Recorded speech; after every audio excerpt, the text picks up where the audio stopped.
Welcome to Thriving Your Love, a podcast where we will guide and help you improve your most precious relationships in life. This podcast is produced and hosted by certified emotionally focused therapist Claudio Vargas Silva, licensed marriage and family therapist, and Trisha Kim Walsh, also licensed marriage and family therapist. Well, hi, Claudio. I'm looking forward to today's episode of Thriving Your Love and us talking about a discussion of when our partners are in this terrible negative cycle, these conflicts.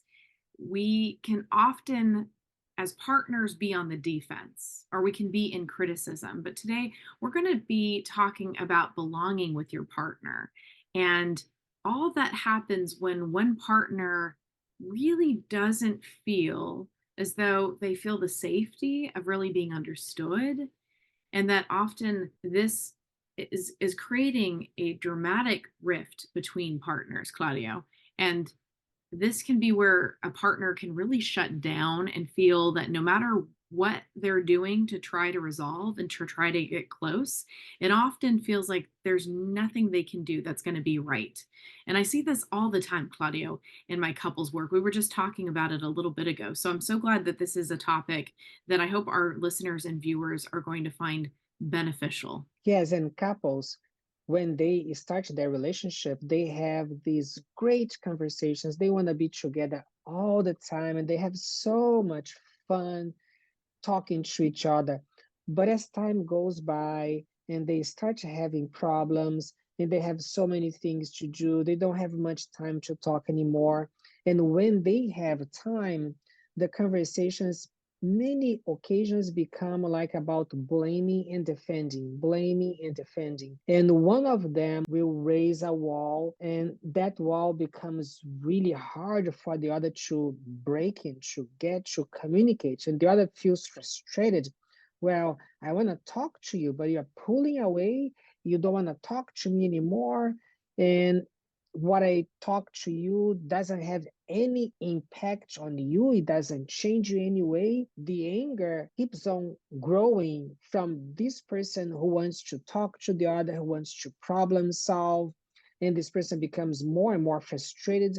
What happens is that when they have these conversations, the conversation becomes heated very quickly and will cause the other one to raise their wall even more. And this one becomes hopeless. And it's very sad. And this is what we really want to help couples, how they can turn this around, how they can change this cycle, how they can have conversations that are productive and they don't send their partners to behind the wall to not want to talk. And this is what, Claudio, I love about emotionally focused therapy is before doing EFT, I really struggled in the room with my couples where I would see one partner really want so much to get back to closeness and connection. And when they would do that, the partner would say, it's not enough. I don't believe you. I don't trust you. Doesn't make sense to me. There would be a put down or criticism in what I was inviting the other partner to do that they got their hand slapped, in other words. And then they would turn to me and say consistently, see what I'm dealing with. Look what she does, look what he does. That's why I shut down. That's why I get quiet and silent. That's why I turn off my ears and then I go on the internet. That's why we're not having sex. That's why I go to porn. That's why I start taking a glass of wine out. And I say, during the time I was learning how to be a couples therapist, inside of me, Claudia, I was like, I don't know what to do here. I just asked this partner to be vulnerable and share their pain and their struggle. And this other partner says, don't trust it, don't like it, it wasn't enough. Mm-hmm. And then in comes Sue Johnson and her magic of EFT. And then I understood it's the science of an attachment need and longing. Is I'm so hurt, I'm so in pain, it's hard to trust you because when I did get disappointed, or even in previous relationships or in my family of origin, is when you hurt me, it makes me feel I don't matter to you. And this model has been life-changing in my life, in my clients' lives, is to understand how we want to belong to each other, Claudio. We want to feel special. We want to be valued. We want to feel that our partners really are showing up for us, but it's hard to see when they are because sometimes our partners will say, I don't trust it. I still don't believe it.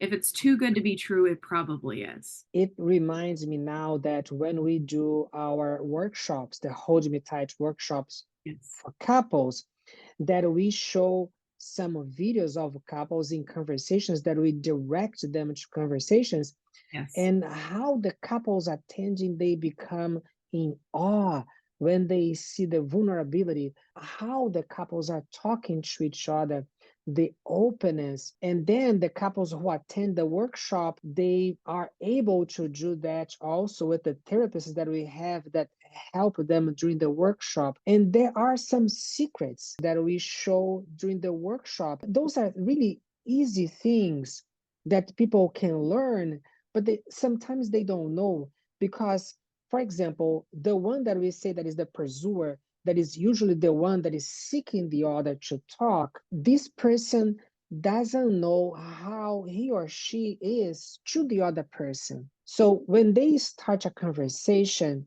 they might sometimes already look like they are upset, which will cause the other one to be afraid, to be triggered. And when they start talking, the conversation sounds like blaming, and the other will hear like, well, we have a problem, and this problem is me.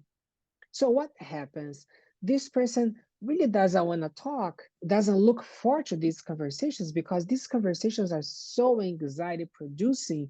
They cause so much anguish inside of the person that feels like trapped. I have to be here. I'm being blamed.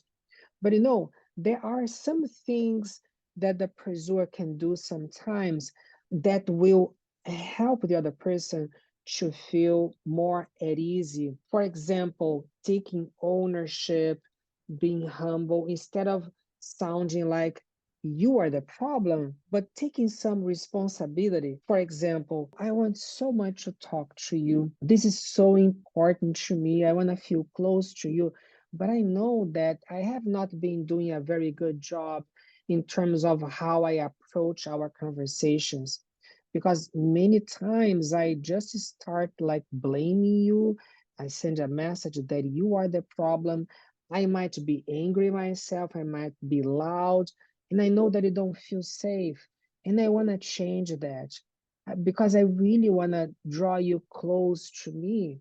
And I need your help. I want you to voice to tell me when you realize that I'm raising my voice, that I'm becoming critical of you, because it is important to me that you feel safe with me. And I have not been doing a good job on that. So just by doing that, it puts the partner at ease, because the person is taking some ownership and is saying, well, I have a problem here. And the other will think, oh, that's interesting. So I'm not the only one who has a problem here. So you are saying that you also have some part. And it's a brief introduction, very simple, that will help a conversation to go well because it's sending a message. I want it to be safe for you, and I want you to tell me if you don't feel safe. This is listeners, viewers, listen to this, take this in, write this down, because this will change your life forever in your relationship with your partner. It is the most courageous thing, the most loving thing you can give to your partner is to do what Claudio just named. Is there is that relief and that release of pressure that is happening for that other individual that feels it's all my fault. Nothing I'm ever going to do is going to be good enough. That is what your partner often is telling themselves. So just saying, spoiler alert, this is what's happening inside. We know this. We see our individuals who come to us and tell us this is, I feel so discouraged. I feel so disappointed. I just don't feel it's going to get better because no matter how hard I'm working, I don't get acknowledged for this. All I'm hearing is criticism. But how powerful it is, and this is what, again, Claudia, you're naming, is when we take ownership of what we are doing in the moment that causes our partner unintentionally to feel as though they are not belonging to us, that in some shape or form, we see the worst of our partners rather than really seeing the best that they're doing and the fears that they have, that we may be falling out of love or that we're failing them, and that we can make a mistake and then we can be forgiven, and that we also can forgive ourselves when we criticize. What you just shared, Claudio, about that is how powerful it is to say, I didn't know how I come across. I didn't know how I sound. When I saw the look on your face, what I see is it doesn't look like you care. I see your frustration, I see your annoyance, but I don't see your sadness. I don't see your fear. I don't hear your feelings of a failure to me. Share more of that with me, and I will really work hard to do something different. And that's what I tell my clients, Claudio, is this is a model that talks to us about a different way of connection where we can do something courageous and compassionate at the same time. As I didn't realize I was doing that, and now I see. While you're saying now, I was thinking about another thing that can help the other partner, because we are talking about this partner who wants so much to bring the other close and who wants to talk to the other, and the other seems not to be interested and seems to go away and resist. This partner becomes frustrated that the other partner is going away and is not really interacting and does things that causes the other to even go further away. And we see in the couples that we help, as you are mentioning, Trisha, that on many occasions we have a couple and we are working with this one who usually goes away and resists communication. And now this partner is opening more because they feel safe with us in session. They have someone who is helping things to be calmer. So then they start opening more. And when they open, this other one might say things that will discourage that partner. Like, for example, well, I don't believe you. Well, it doesn't make sense to me. We see what happens at home, why this person cannot get the other to communicate with them, because when the other says something, they will shoot that, like they will discourage that. They will say something, "Oh, I don't believe, it doesn't make sense to me, you are wrong." So there are some things that these partners can do that will encourage, that will motivate, that will make it safer for the other to open. So this has to do with validation. So you try to find something that makes sense to you. Try to see the thing from the person's point of view. Oh, okay, well, it makes sense to me. Yes, I can understand you. And thank you so much for talking to me about that. I have not thought about that. There is a lot to do with what you said. So some things that will make the other person feel heard and that will encourage the other person to open up more, to talk more. Because if the person says something, you say, "Oh, it doesn't make sense. I don't believe you. No, you're wrong." The other person will think, "Well, what's the purpose of saying anything? Because you want me to say something. I say, and you say that I am wrong, that doesn't make sense, and you disagree with me. So just gonna keep on shutting down and not open to you." And those are things, Trisha, that the couples they don't realize. If they maybe would record themselves and they would listen, see what they say in the conversation, they would see, oh, that's why my partner doesn't want to talk to me, because that thing that I said will cause them to feel discouraged and not heard and not validated. So they don't want to talk because usually the focus is on showing the other one what is wrong about the other one. The couple's focus should be more on how can I hear you? How can I send you a message of safety?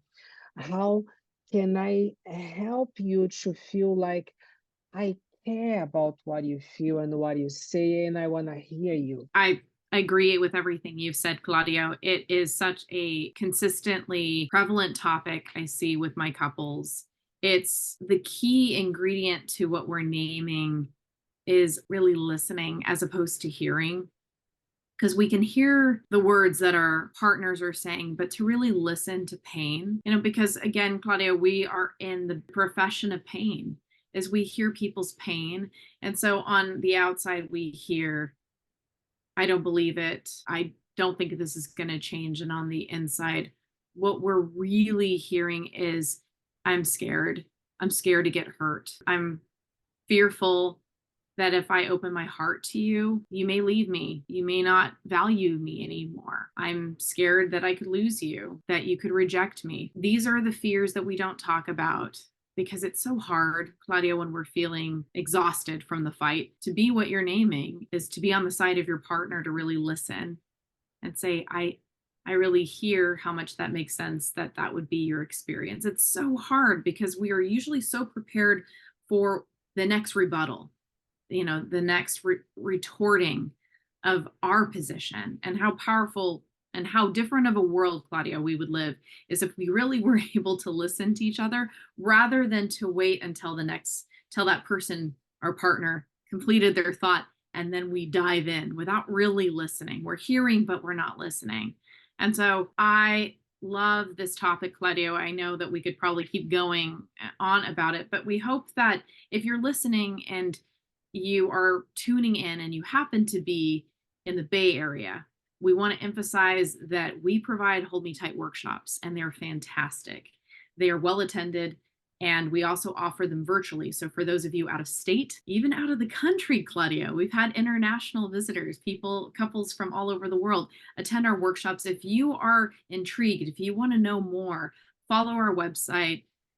Check into our next workshop that we'll be offering virtually or in person, because this is just the very beginning of all the great work we see all the time that we do. We are in the business of change. Am I right, Claudio? Yes, and we want to invite you to keep on tuning in because we will have more podcasts for you to enjoy and to grow your relationship. Exactly. Thank you, everyone, for listening. Always great to have you. Thank you so much for tuning in with us today. We hope you'll join us soon again for our next episode of Thriving Your Love.